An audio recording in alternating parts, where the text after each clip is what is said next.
कोशिश मत करें। अगर मर्द आपका बाज़र्फ नहीं है, अच्छा नहीं है, तो उसके साथ कंप्रोमाइज ना करें। मैं कहती हूँ कि ठुड्डे पे रखें ऐसे मर्द को। मैं अपनी माँ की कब्र पे गई, मैं घंटा उनकी कब्र पे बैठी रोती रही, और मेरे होंठों पे एक ही नाम, एक ही लफ्ज था कि मुझे अब आज़ादी चाहिए। ज़ीशान, मैंने अपनी ज़िंदगी की सबसे बड़ी गलती की है। आज मैं यहाँ मौजूद हूँ ना, तो मैं उन बच्चियों के लिए एक मैसेज छोड़ना चाहूँगी। ये जो आपके भाई बैठ जाते हैं ना अपनी चादर उतार के, अब मेरी इज्जत तेरे पैरों थले आ, टपना तो टप जा, ते जुत्ती ला के टपो, तो छेती छेती टपो। मैं गई, अपनी माँ के पर्स से मैंने पैसे चुरा के मैंने बच्चों के लिए दूध का बॉक्स लिया, बच्चों को आके मैंने वो दे के उनकी जो डाइट थी पूरी की। मैं छत पे गई, छत पे जाके मैंने इतनी चीखें मारी, इतने आंसू बहाए। हमारे मुआशरे में बहुत सारी लड़कियां ऐसी हैं जिनकी शादियां उनकी मर्जी से नहीं होती। जो फैमिली जो उनको कहती है, माँ बाप जो कहते हैं, कभी इज्जतों की, कभी लाज की, कभी शर्म की, इस तरह की उनको वास्ते दे के इमोशनल ब्लैकमेल करके अपनी मर्जी उन पर थोप दी जाती है और उनको ब्याह दिया जाता है। उनमें से कुछ तो ठीक रह जाती हैं, पार लग जाती हैं, उनमें से कुछ ऐसी होती हैं जो सेक्रीफाइस करती हैं, बर्दाश्त करती हैं और अपने आप को अपने माँ बाप की इज्जत, शर्म और लाज की चादर के नीचे छुपा कर उनकी मर्जी के मुताबिक अपनी जिंदगी रोते पीटते जैसे भी है गुजार देती हैं। और कुछ ऐसी होती हैं कि जो फाइट करने की करेज अपने अंदर पैदा करती हैं और फाइट करती हैं, और कुछ ऐसी होती हैं कि जो ये सब कुछ करके भी आखिर में खाली हाथ रह जाती हैं।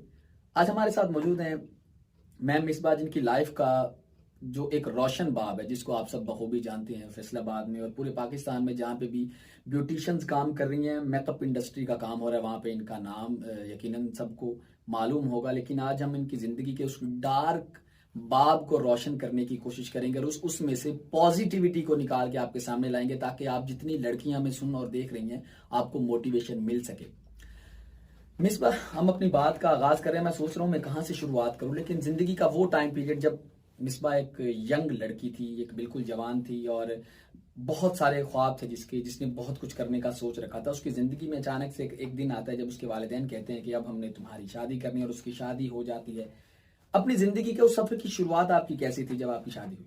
मेरे जो माँ बाप थे, मेरी मदर काफ़ी बीमार थे उन दिनों। मैं थर्ड ईयर के लास्ट में, मतलब फोर्थ ईयर के लास्ट में थी, थर्ड ईयर के एग्ज़ाम्स क्लियर कर चुकी थी। मेरे एग्ज़ाम्स थे, मेरी मदर बीमार हो गई, तो उन्होंने कहा जी मैं बस इसकी चाहती हूँ कि खुशी देख के जाऊँ। मेरी फैमिली ने एक डिसीजन लिया मेरी लाइफ का, जो कि मेरा नहीं था। आपने उस फैसले की मुज़ाहमत की थी? मुज़ाहमत मैंने इस लेवल पे नहीं की थी जो मुझे करनी चाहिए थी। ये उन लड़कियों के लिए ख़ास मैसेज है जो मुझे सुन रही हैं, उनसे मैं एक अर्ज़ करूँगी, खुदारा ये ज़िंदगी खुदा की देन है, इसे यूँ मत गवाइए। वाह वाह। ज़िंदगी में आपको बहुत से लोग मिलेंगे, माँ भी मिलेगी, भाई भी मिलेगा, बाप भी मिलेगा, वास्ते मिन्नते बहुत कुछ होगा आपके साथ, लेकिन अपनी ज़िंदगी को एक मौका ज़रूर दीजिए। लेकिन यही ये जो आप बात समझा रही हैं बहुत वैलिड ये पॉइंट है, लेकिन यहाँ पे बहुत सारे लड़कियों को ऐसा लगता है कि इसका मतलब है हम अपने माँ बाप की इंसल्ट कर रही हैं, ये ऐसा। एक वो भी तो लोगों में इस बात की वजह से पहलू एक बनता है कि यार, ਇਹਦਾ मतलब तुसी माँ प्यो तो वादा माँ प्यो ਨੂੰ तुसी कुछ समझदे नहीं। ज़ीशान, ये जनरेशन टू जनरेशन हमारे दिमागों में हमारे माँ बाप ने एक बात डाल दी है, बिल्कुल ठीक, कि हमें फर्माबरदारी करनी है। अब उस फर्माबरदारी में आपकी जान जाए, ये तो नहीं इंसान चाहेगा। वो जिंदगी जब चली गई, वो बहारें जब चली गई, वो उम्र का एक गोल्डन दौर आप जब किसी और के चक्कर में निकाल के फारिग हो गया, उसमें पीछे क्या रह जाता? फर्मा बरदारी में, यानी कि आपकी बात को मैं थोड़ा सा लिसनर्स के लिए आसान इस तरह कर दूं कि फर्मा बरदारी करना आप पे वाजिब भी है, बहुत अच्छी बात है, लेकिन फर्मा बरदारी में वो फैसले जिनका इफेक्ट आपने बर्दाश्त करना है, यानी कि इस फैसले में जिंदगी गुजारनी तो आपने थी ना, उसमें जरूर अपनी मर्जी को शामिल रखिए। अच्छा, ये जो शुरुआत थी आपकी, शुरुआत उस रिश्ते की कैसी थी? बीइंग एज एजुकेटेड वुमेन, मेरे बस में होता तो मैं ये शादी कभी जिंदगी में ना करती। मैंने अपने पेरेंट्स की सिर्फ लाज रखी, उनका मान रखा। मैंने डे वन ही अपने पेरेंट्स को एक बात बता दी थी कि मेरा उनका माइंड नहीं मिलता। क्या आप अच्छा, आप अपने हस्बैंड को जानती थी? नहीं, बिल्कुल भी नहीं। तो हाउ यू नो दिस? आपने फिर ये कैसे अंदाजा लगाया? मैंने उस इंसान को पहले दिन ही जज कर लिया था। ओके। कि वो बिल्कुल भी वो इंसान नहीं है जो कि वो दिखता था। मेरी शादी से पहले कुछ अर्सा उनसे बात हुई थी, उसमें ये था कि वो खुद को बहुत ज़्यादा बिजी फील करवाते थे। बड़े ख़ानदानी हैं, बड़े हसब नसब वाले हैं, बड़े एजुकेटेड माइंड हैं। लेकिन जैसे उनकी फैमिली में एंटर हुए, सबसे पहले तो जो मेरे पे सख्त इम्तिहान था वो फैमिली स्टेटस का डिफरेंस था। Okay. I am belong to अल्हम्दुलिल्लाह very well educated family, okay. Very well status.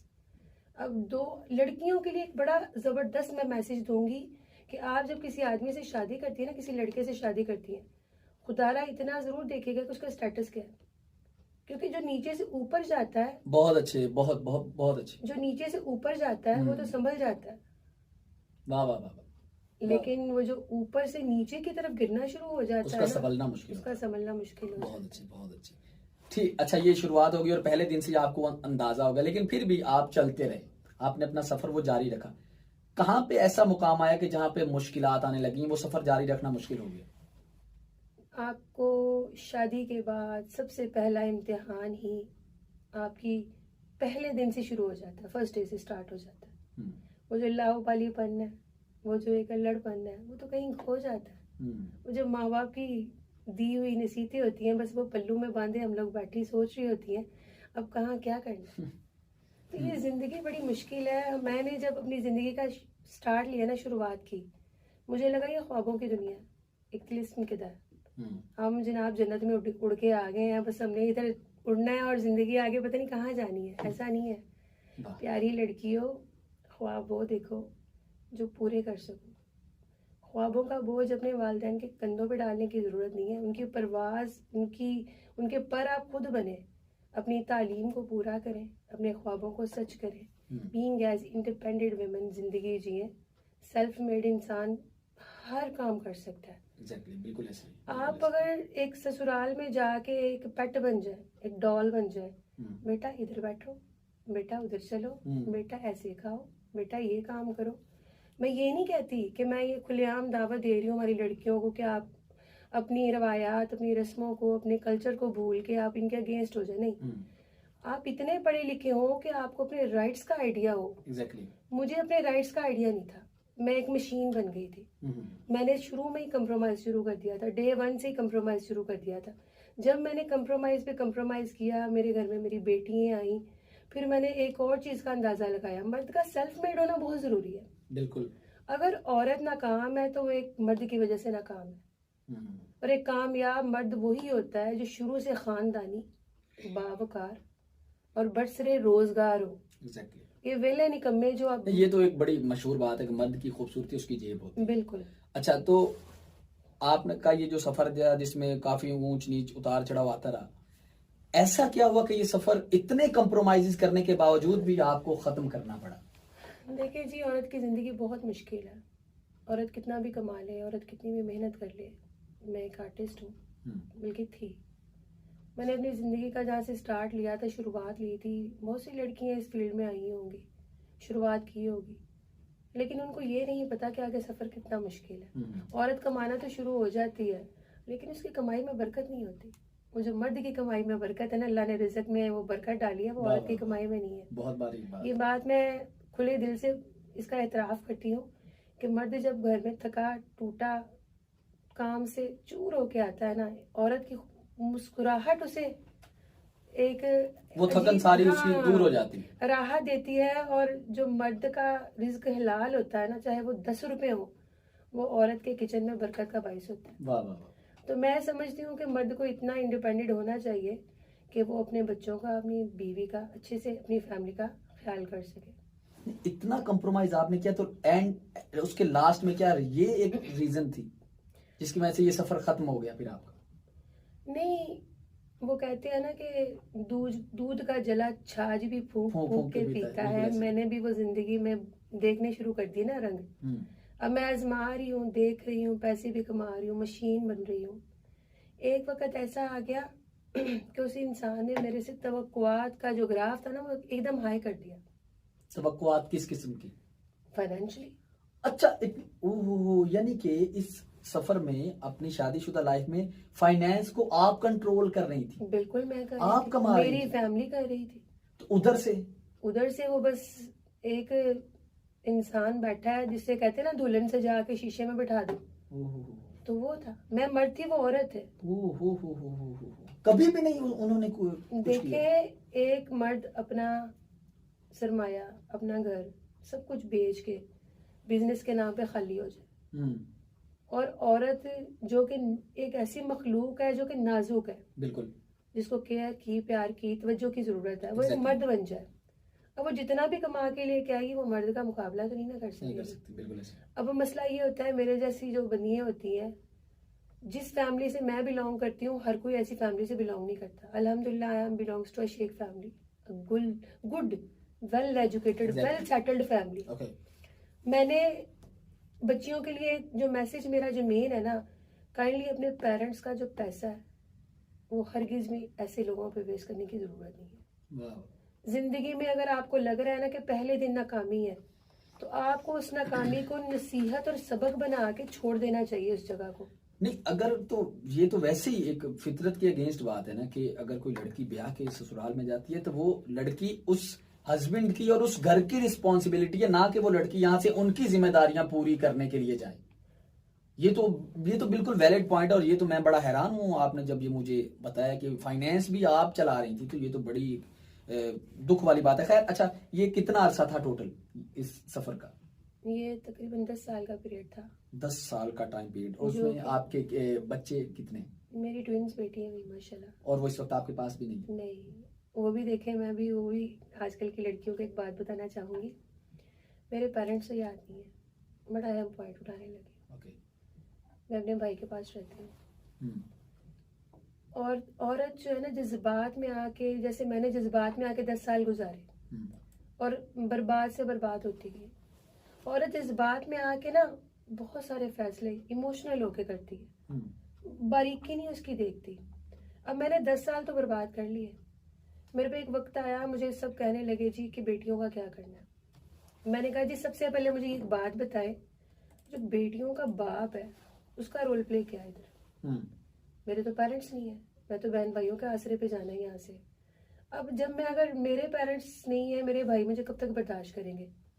शादी तो एक अल्लाह पाक का, जिसे कहते हैं ना, फरीज़ा है, उन्होंने अदा करना ही करना है। ये मैं जितना भी इनकार करूं, ये नहीं पॉसिबल। अब उन बच्चियों का जो गैर मर्द के साए में पलेंगी, जिसे गैर महरम वालिद कहते हैं, क्या उसका हाथ लगाना वही शफकत वाला एहसास होगा? बिल्कुल नहीं, बिल्कुल नहीं। उसका देखना वही नरमी से। अच्छा, ये तो हमारे मुआशरे की काम बात है ना, जहाँ पे लफ्ज सौतेला आ जाएगा तो वहां पे वो मोहब्बत और वो खुलूस आपको मिल सकता ही नहीं है। अगर मिल भी जाए ना जिशान, मैं समझती हूँ बेटियों की इज्जत अपने बाप के पास महफूज है। बिल्कुल ऐसे ही। अपना बाप है, बाकी मैं नहीं समझती। तो इट मीन्स कि ये डिसीजन आपका अपना था? बिल्कुल, ये मेरा ओन डिसीजन था। मैंने खुद ये फैसला लिया कि मैंने अपनी बच्चियों को वो लाइफ नहीं देनी कि मैं अगर दूसरे घर में जाती हूँ तो मेरी बच्चियां अपने दूसरे वालिद से डरे, खौफजदा हो, या उनको अपनी इज्जत का मसला बने, या वो ऐसे मतलब एक लेवल पे आ जाए कि मुझे कोई और फैसला लेने पे अपने आप को आमादा करना पड़े। लेकिन बीइंग अ मॉम उनको मिस नहीं करती आप? ये कैसी बात करती है? हाय मामा ठंडिया चामा। तो उनको जब उनकी याद आती है अपनी बेटियों की, तो कैसे फिर उस चीज को कंट्रोल करती है? सब्र कैसे आता है? सब्र मेरा अल्लाह दे रहा है, सब्र नहीं आता। कुछ की आंखें बर्बाद हो जाती हैं, कुछ का दिल छलनी हो जाता है, कुछ की रूह घायल हो जाती है। मेरा तो सब कुछ घायल हो गया। 10 साल पहले वो, फिर उसके बाद बच्चों। मुझे नहीं लगता, औरत कभी जिंदा रह ही नहीं सकती। औरत हकीकत में उस दिन ही मर जाती है जब वो अपने घर की दहलीज पार करके ससुराल की दहलीज पे कदम रखती है। उसको अपनी सारी कश्तियां जला के आगे जाना पड़ता है। बिल्कुल। अभी उस पे है कि वो कश्ती किनारे पे लगे या फिर किनारे से बाहर हो जाए। आपकी ये जो डिवोर्स हुई है, उसको उससे लेके आज तक के दिन का कितना टाइम हो चुका है? ये तकरीबन 8 माह हो चुके हैं। इन 8 माह में आपकी अपनी बेटियों से कोई मुलाकात हुई? बिल्कुल, मैं एवरी मंथ अपनी बेटियों से मिलती हूँ। मुलाकात कहाँ पे होती है? मेरे घर में, मेरे भाई के घर में आती हैं वो। मेरे साथ 2 से 3 दिन गुजारती हैं, स्पेंड करती हैं। कौन लेके आता है उनको? भाई लेके आते हैं। यानी कि आपके भाई जाके उनको जी वहां से लेके आते हैं, ड्रॉप भी करते हैं, पिक भी करते हैं। अच्छा, इन 8 मंथ में कोई उधर से कोई राब्ता हुआ आपके साथ? कोई पैचअप करने की कोशिश हुई क्या? नहीं, देखें, पहले तो सबसे पहले उन लड़कियों के लिए एक और मैसेज मैं देना चाहूँगी कि जब आप ये इद्दत का अरसा जो आपका शुरुआत होता है, अक्सर लड़कियां जज्बात में आके बहुत सारे फैसले गलत कर जाती हैं। लाइक मर्द में एक चीज को ना देखें, उसकी और सारी क्वालिटीज को भी देखें। बिल्कुल ठीक। ठीक है, अगर वो फाइनेंशियली स्ट्रांग नहीं है तो बाकिरदार, इज्जत मर्तबे वाला, खानदानी, ये वैलिड पॉइंट्स नोट करें। हाँ, अगर वो किसी चीज पे भी पूरा नहीं उतरता फिर उसके बाद फैसला ले, लेकिन ये भी बात मैं बताती चलूं, इस फैसले को लेते लेते कहीं सदियां मत गुजार दें कि आपके रास्ते ही आगे खत्म हो जाए। यानी कि आपने तो फिर बड़ा मुश्किल टास्क दिया कि टाइम भी कम है लेकिन फैसला भी हाँ, आपने बड़ा सोच समझ के लिया। मंजिल खोटी नहीं करनी। ये मैंने मंजिल अपनी खोटी की है, अपने हाथों से अपने रास्ते बंद किए हैं। मैंने सफर का आगाज ही गलत ट्रेन पे किया। मेरा आगाज उस ट्रेन पे था जिसका कोई डिब्बा मेरे हिसाब से मेरी मंजिल पे नहीं था उतारता मुझे हर वो रास्ता नजर आया जिसपे मुझे मुश्किलें, कठिनाइयाँ, परेशानी है, उसमें मैंने क्या हासिल किया? रुसवाई, तकलीफ, लॉट्स ऑफ पेन, इतना कि दुख लिया ना मैंने। ये लड़कियां जो कहती है ना कि शादी कर लेते हैं, कोई बात नहीं, देखा जाएगा, अभी देखो, अभी सोचो, पहले आपको देखना चाहिए। अच्छा, आपने मुझे, जब मेरी आपसे ऑफ एयर इस बात के ऊपर डिस्कशन हुई थी तो आपने बताया था कि कुछ ऐसी चीजें आपने मुझसे शेयर की थी जो कि मैं सुन के बहुत हैरान होता। बीइंग अ मैन, मैं एक मर्द हूँ, मुझे ये सुन के यानी कि वैसे ही शर्मिंदगी महसूस होगी किसी भी गैरतमंद मर्द को सुन के, जो आपने बताया कि कुछ ऐसी चीजें वहां पे आपके साथ पेश आई यानी कि जिसमें बहुत ही ज्यादा लालच का मुजाहिरा किया गया। वो थोड़ा सा शेयर करें कि किस किस्म के लालच आपसे उन्होंने अपने पूरे करवाए या करवाने की कोशिशें की। लालच का कोई म्यार नहीं होता। लालच जब इंसान करता है तो अनलिमिटेड हो जाती है। उस लालच में बहुत सारी चीजें शामिल थी। एक औरत जो हिजाब और अबाए में अपने घर में रहती थी, गैर मर्द ने उसको कभी बाहर नहीं था देखा, अब वो मीडिया में काम कर रही है। इस बात का मतलब क्या है? मतलब मर्द इतना फ्रीडम फ्री हो गया है कि उस बाइज्जत औरत को मीडिया में काम करने की इजाजत दे रहा है। लालच आपके पैसों, लालच आपके स्टेटस की, लालच आपके बैकग्राउंड की। वो कोई भी ऐसा काम करते थे जिससे मुझे लगता था कि ये मतलब इसका जो है ना साइड इफेक्ट मेरी फैमिली पे पड़ेगा। तो लालच जरूरी नहीं है कि आप छोटे छोटे पैसों के लिए लालच करें। बहुत दूर तक भी लोग देखते हैं। एक बात बताई थी जो कि बहुत सुन के मुझे ऑकवर्ड फील हुआ था कि आप जिस तरह औलाद को अपने वालिदैन की विरासत से हिस्सा मिलता है, जी जी, आपके हिस्से में से भी आपसे डिमांड की गई। ऐसे ही है, ये सच है बिल्कुल, क्योंकि मेरी जो फैमिली का जो विरासत में हिस्सा मेरा बनता था उसमें स्पेशल जो है ना मेरे जो छोटे भाई का हिस्सा बनता था, क्योंकि माँ के बाद छोटा भाई उसका घर नहीं था, बड़े भाई के पास तो था। अब जो लोग दूसरों के माल पे नजर रखते हैं, मेरे हिसाब से वो कुछ भी नहीं कर पाते।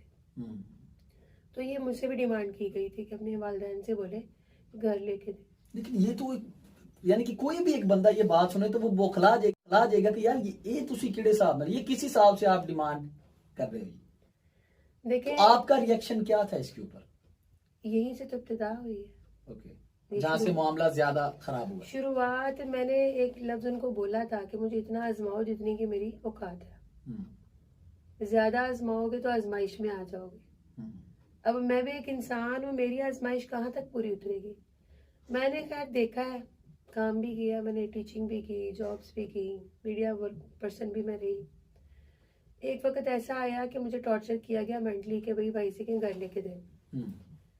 तो मैंने उस दिन बड़े रो के अपने अल्लाह मियां से दुआ की। मैंने कहा या रब्बुल आलमीन, यहाँ बेटियों को नसीब अच्छा दे, यहाँ घर अच्छा दे। वाह वाह वाह। जो नसीब है वो मर्द के बिना अधूरा है, और या रब्बुल आलमीन मर्द को इतना बाज़रफ बना, आला उसको मर्तबा बना कि वो औरत को समेट सके अपने पैरों के नीचे। बाप और भाई के बाद एक मर्द वो वाहिद जात है जो औरत का साहिबान होता है। वो साहिबान ही जब कमजोर हो तो औरत बेचारी तो खुद ही आंधियों के जद में आ जाती है। तो मैं तो शुरू से वो समझ ले कि वो परिंदा थी जिसके परों की प्रवास बहुत ज्यादा थी। मैं जब उड़ती थी तो मुझे आसमान पे सिर्फ दूर दूर तक अपने जैसे खूबसूरत परिंदे ही नजर आते थे। मुझे लगता था यही दुनिया है, यही कहकशां है, यही मंजिल है, यही रास्ते हैं, यही से उड़ के मैंने आगे निकल जाना है। लेकिन मेरे परों की परवाज़ इतनी कमज़ोर कर दी गई कि मुझे खुद भी अपने आप का बोझ उठाना मुश्किल हो गया। मैंने उन अपने नातवा, अपने कमज़ोर कंधों पर मैंने उस फैमिली को लेकर चलने की बहुत कोशिश की। मैंने अपने बच्चों को अच्छा फ्यूचर देने की भी बहुत कोशिश की। कोशिश मत करें, यकीन करें, कोशिश मत करें। अगर मर्द आपका बाज़र्फ नहीं है, अच्छा नहीं है, तो उसके साथ कंप्रोमाइज ना करें। मैं कहती हूँ कि ठुड्डे पे रखें ऐसे मर्द को। एक सेकंड में अपनी लाइफ से उसको स्टे अवे करें। क्योंकि मोस्टली यही होती है ना एक्सपेक्टेशन आपकी भी, कभी ना कभी यही होगी कि यार कभी तो सेट हो जाएगा, कभी तो ठीक हो जाएंगे, कभी तो सुधर जाएंगे। ज़ीशान, मैंने अपनी जिंदगी की सबसे बड़ी गलती की है। आज मैं यहाँ मौजूद हूँ ना, तो मैं उन बच्चियों के लिए एक मैसेज छोड़ना चाहूंगी।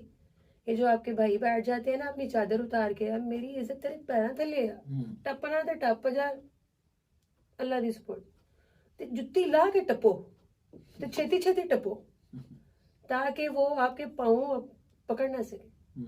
और हरगिज भी कुर्बानी देने की जरूरत नहीं है, क्योंकि वो तो अपनी बीवियों के साथ, अपनी फैमिली के साथ खुश रहेंगे, वो अपने घरों में सेट है। और ये बच्ची जाती है, हवा की बेटी जाती है, मिट्टी में मिट्टी हो जाती है। इमोशनल ब्लैकमेल आपको किया जाता है और आपको वो नहीं होना चाहिए। अच्छा, इस 10 साल के इस सफर में कभी कोई एक ऐसा दिन आया जिस दिन मिसबा बेख्तियार रो पड़ी हो, चीखी हो, चिल्लाई हो, जिस दिन तकलीफ बर्दाश्त ना हुई हो? वो कौन सा दिन था और उस दिन ऐसा क्या हुआ था? मुझे बड़ी अच्छी तरह याद है, मेरी बेटियां थी छोटी सी, वो कोई 3 माह की थी। तो डॉक्टर ने उनको जो है वो डिब्बे का दूध रेकमेंड किया था, क्योंकि मैं फिजिकली वीक थी, ट्विंस थी, मैं कैरी नहीं कर पाई। वो लम्हा मेरे लिए बड़ा सेंसिटिव है। मैं समझती हूँ कि औरत को जो चोर बनाता है ना, वो मर्द बनाता है। मैं बड़े खुले दिल से इस चीज़ का इतराफ़ करूँगी कि उस दिन मैं अपनी माँ के घर गई। मैंने माँ से मांगे नहीं, मुझे लग रहा था कि मेरे जो मर्द की सेल्फ रिस्पेक्ट है ना, वो हर्ट होगी। मैं इनके आगे हाथ फैलाऊंगी ना, तो वो कहेंगे आपके जो मियाँ साहब है वो क्या लेके आए हैं। मैं गई अपनी माँ के पर्स से, मैंने पैसे चुरा के मैंने बच्चों के लिए दूध का बॉक्स लिया। बच्चों को आके मैंने वो दे के उनकी जो डाइट थी पूरी की। मैं छत पे गई, छत पे जाके मैंने इतनी चीखें मारी, इतने आंसू बहाए कि मैं बयान नहीं कर सकती। और मैंने, वो शाम का वक्त था, मगरिब का, और मैंने आसमान पे उड़ते हुए परिंदों को देखा। मैं कहा यार बोल आलमीन, इनका भी तो ने आशियाँ बनाया हुआ है, ये भी जाके एंड पे अपने आशिया में जाके कयाम करेंगे, मेरा आशियाना किधर है। तो वो लम्हा था कि मैं आज भी, जब मैंने फैसला लिया था ना ज़ीशान, ये लास्ट मोमेंट मेरे, ईद का तीसरा दिन था, ये जो भी लास्ट छोटी गुजर के गई है। 3 दिन एक बंदे को घर के अंदर हब्से बेजा में रखा गया, अपनी फैमिली में नहीं लेके गए। रेंटर्स, लैंडलॉर्ड तंग कर रहे हैं, एसी का बिल माशाल्लाह से ऊपर से। अब देखें, एक बंदा आपको अपनी जिम्मेदारी नहीं समझ रहा, अपने बच्चों को लेता है और चले जाता है अपनी फैमिली में। मैंने ईद का 2nd डे था, मैं ऐसे असर का टाइम था, तो मैं कब्रिस्तान पे गई। मैं नहीं लेना चाहती थी डिवोर्स, कसम ले ले, मैं एंड तक फाइट करना चाहती थी। मैं वो सिपाही था जो मर जाए लेकिन अपना रास्ता ना छोड़े। मैंने कैसे ये जंग ख़त्म की, दरमियान में मैं अपनी माँ की कब्र पे गई। मैं घंटा उनकी कब्र पे बैठी रोती रही, और मेरे होंठों पे एक ही नाम, एक ही लफ्ज़ था कि मुझे अब आज़ादी चाहिए। अम्मी, मुझे अब आज़ादी चाहिए, अब मैंने नहीं रुकना। मेरे जितने पर आपने काटने थे ना, काट दिए। जितना मैंने मुश्किल वक्त देखना था ना, देख लिया। अब आगे मुझे ये नहीं चाहिए अपनी ज़िंदगी में। 1 घंटा रोने के बाद मैंने घर आई, मैंने नमाज पढ़ी, मैंने फ़ैसला किया। वो मोहर थी, वो मोहर थी। वो आया घर, मैंने उन्हें साफ बोला मैं आपके साथ नहीं रहना चाहती, और उसके नेक्स्ट डे मैं वहाँ से मूव कर नहीं, ये जब आपने ये बोला तो उस इंसान का रिएक्शन क्या था? मैंने एक बात बोली, मैंने कहा देखे, मैं आपकी ज़ात का हिस्सा हूँ, मैं आपके बच्चों की माँ हूँ। मुझे मेरा मुकाम बताए, मुझे मेरी हैसियत बताए। क्या ये मैं डिज़र्व करती हूँ कि मैं तनहा अकेली 3 दिन इस घर में बंद? तो या आप अपने पेरेंट्स में से अपनी बहनों को चुने या मुझे चुने, और बराबर बराबर दर्जा दें। मैं ये नहीं कहती कि आप अपने पेरेंट्स को छोड़ दें। उन्होंने कहा जी कि आपको मैं पीछे छोड़ सकता हूँ, अपनी फैमिली को पीछे नहीं छोड़ सकता। मतलब आप बाद में हो, पहले मेरी फैमिली है। मैंने कहा जिस इंसान को सिला रहमी का अंदाजा ना हो, इंसाफ करना ना आता हो, मुनसिफ ना हो अच्छा, तो उसको इस जगह पे बैठने का कोई हक नहीं है। ये जो सर का ताज बना के हमने मर्दों को रखा होता है ना, कि ये मेरे सर का ताज है और मैंने इस पे जनाब हीरे पे हीरे जड़े हुए हैं और मैंने सर पे ही रखना है, वो ताज मैंने उतार के मैंने अपने पाँव में रख लिया। और वो दिन और ये दिन। अच्छा, आपका ये जो डिसीजन था डिवोर्स का, इससे उस इंसान को, आपने उसके साथ वक्त गुजारा, आप बखूबी जानते हैं, उसको क्या अच्छा लगा होगा ये डिसीजन, या वो शौक हुआ होगा कि हैं ये तकलीफ तो सच्ची मुच्ची दूर होगी? वो इंसान मुझे कभी डिवोर्स करने पे एग्री ही नहीं था। क्यों? क्योंकि मैंने उसके साथ कभी बुरा सलूक नहीं था किया। वाह, मैंने हमेशा बहुत अच्छा पॉइंट, बहुत अच्छा पॉइंट। मैंने हमेशा उसको इज्जत दी, मैंने हमेशा उसका साथ दिया। गाड़ी के 2 पहिए, अकेले 2 नाम के पहिए नहीं होते, मैंने सच में वो रोल प्ले किया है। वाह वाह। और बाजुकात होता था कि उसका पहिया पंक्चर हो जाता था और मैं अपनी तरफ से उसको उठा के फिर चल पड़ती थी। तो जो बेसहारा होता है ना एक इंसान, उसको पता होता है कि मेरे पीछे कोई ना कोई खड़ा है, और मेरे पीछे कोई खड़ा नहीं था, मैं खुद अपना सहारा थी, अकेली। हाँ। ये सारा टाइम पीरियड था, ये सफर था, इसमें कभी कुछ ऐसा हुआ कि जो हमारे मुआशरे में बड़ा आम है वैसे, लेकिन जहाँ जिस मुआशरे में इंसानियत जिंदा है वहाँ पे इससे बड़ा कोई जुर्म नहीं माना जाता, वो होता है जिस्मानी तशद्दुद? कभी कुछ ऐसा कोई वाकया हुआ? क्योंकि ये तो हमारे मुआशरे में जहाँ इसके अगेंस्ट तो आवाज़ इतनी बुलंद होनी चाहिए, जो आवाज़ घरों घरों तक पहुंचे कि कभी जो भी हो जाए, जितना मर्जी हालात बिगड़ जाए, जितनी मर्जी कशीदगी आपस में बन जाए, लेकिन कभी भी औरत पे हाथ नहीं उठाना चाहिए। क्या इस तरह का कोई इंसिडेंट आपके साथ हुआ? देखिए, पहली बात तो ये है कि बहुत सारी औरतों के साथ ये इंसिडेंट होते हैं। मर्द बड़ी लापरवाही और बेफिक्री से औरत पे हाथ उठाता है। बिल्कुल। अब मसला ये था कि मैं इंडिपेंडेंट औरत थी, पॉइंट ये था। सही। अब इंडिपेंडेंट औरत थी, आपकी ना चाहते हुए भी जरूरत तो थी आपकी उनको। हाँ, मैं इंडिपेंडेंट औरत थी, ऊपर से मेरा बैकग्राउंड भी बहुत स्ट्रांग था। अब कोई कमजोर औरत होती फिर तो वो हाथ उठा लेते, क्योंकि औरत को जब मर्द अपने हाथ काट के दे देता है ना कि तुमने इसको चलाना है, तो फिर औरत बड़ी मजबूत हो जाती है ज़ीशान, अंदर बाहर से। अब इतना बड़ा फैसला लिया, इसीलिए लिया है।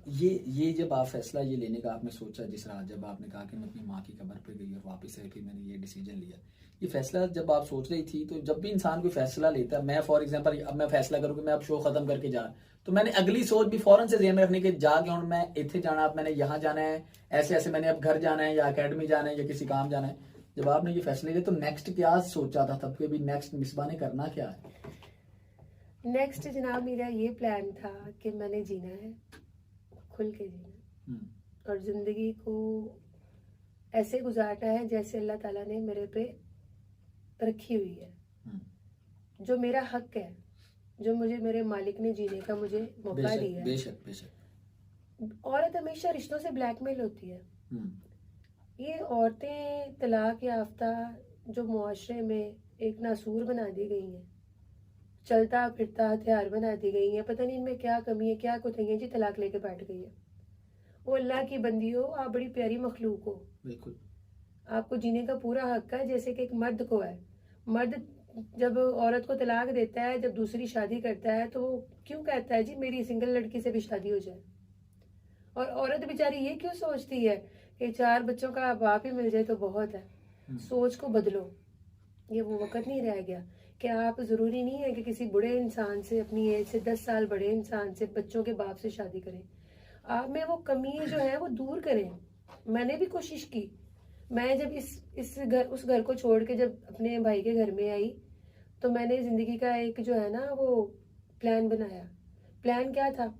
मैंने झुकना नहीं किसी के आगे, मैंने हार नहीं माननी। मेरे जो पर टूट गए मैंने वापस उनको रिपेयर करना है, मेरे जो हथियार नाकिस हो गए मैंने वापस उनको तेज करना है। मैंने दोबारा अपने आप को पॉलिश किया। तो इन 8 मंथ में कितना एक कामयाब हुई आप इन इरादों में?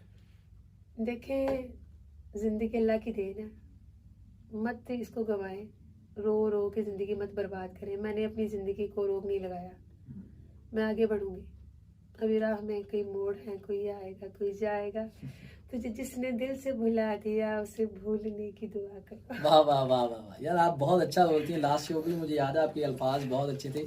आई थिंक आपने कुछ लिखा भी है, तो मैं चाहूंगा आप जी, जरूर जी। शामिल कीजिए। देखिए, जिंदगी मोहब्बत के बिना अधूरी है। हम्म, अगर आपको अपने शौहर से मोहब्बत हो तो फिर भी थोड़ी आसानी हो जाती है, क्योंकि मोहब्बत के सहारे बहुत सारे सिपा सलार बड़ी जंगें फतह कर लेते हैं। बिल्कुल ऐसे। लेकिन जब रिश्ते में मोहब्बत ना हो तो बड़े फ्लॉज रह जाते हैं, बड़ी कमियां रह जाती हैं। बिल्कुल ऐसे, बिल्कुल। तो अपने शौहर से मोहब्बत को जो है ना, वो मोहब्बत करें अपने शौहर से, उसका दिल जीते, मोहब्बत से उसके घर को जन्नत बनाए।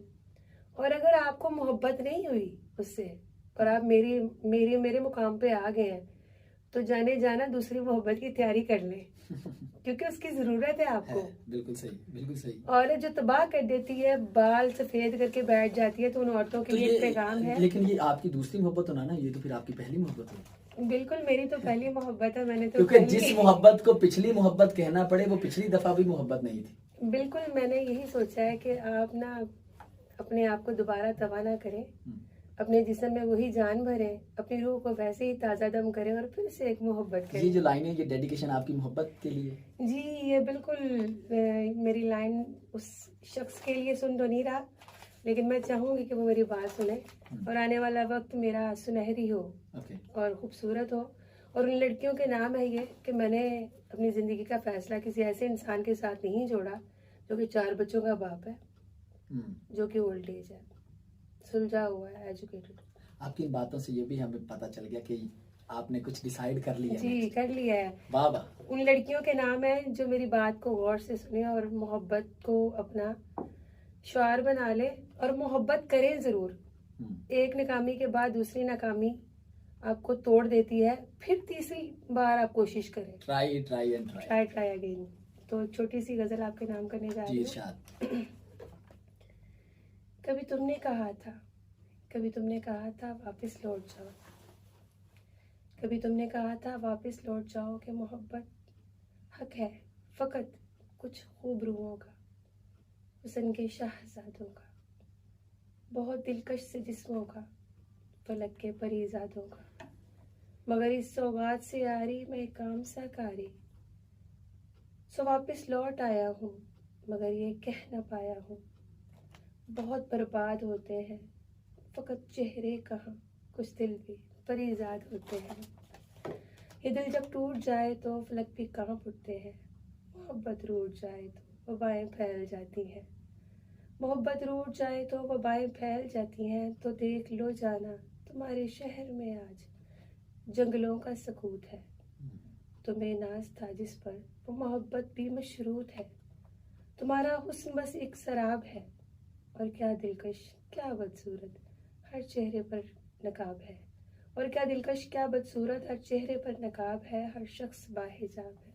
वाह वाह वाह वाह वाह वाह, क्या बात है, क्या बात है। वो शख्स ये तो उसके लिए ना जो आगे आपकी जिंदगी में इंशाल्लाह ताला आपने डिसीजन लिया, लेकिन जिस शख्स को आप छोड़ के आए, अगर फॉर एग्जांपल इस वक्त वो आपको सुन रहा हो तो उसे क्या कहना चाहेंगे? उसको एक पैगाम दूंगी, खुदारा किसी की बेटी के साथ कभी ऐसा खेल मत खेलना।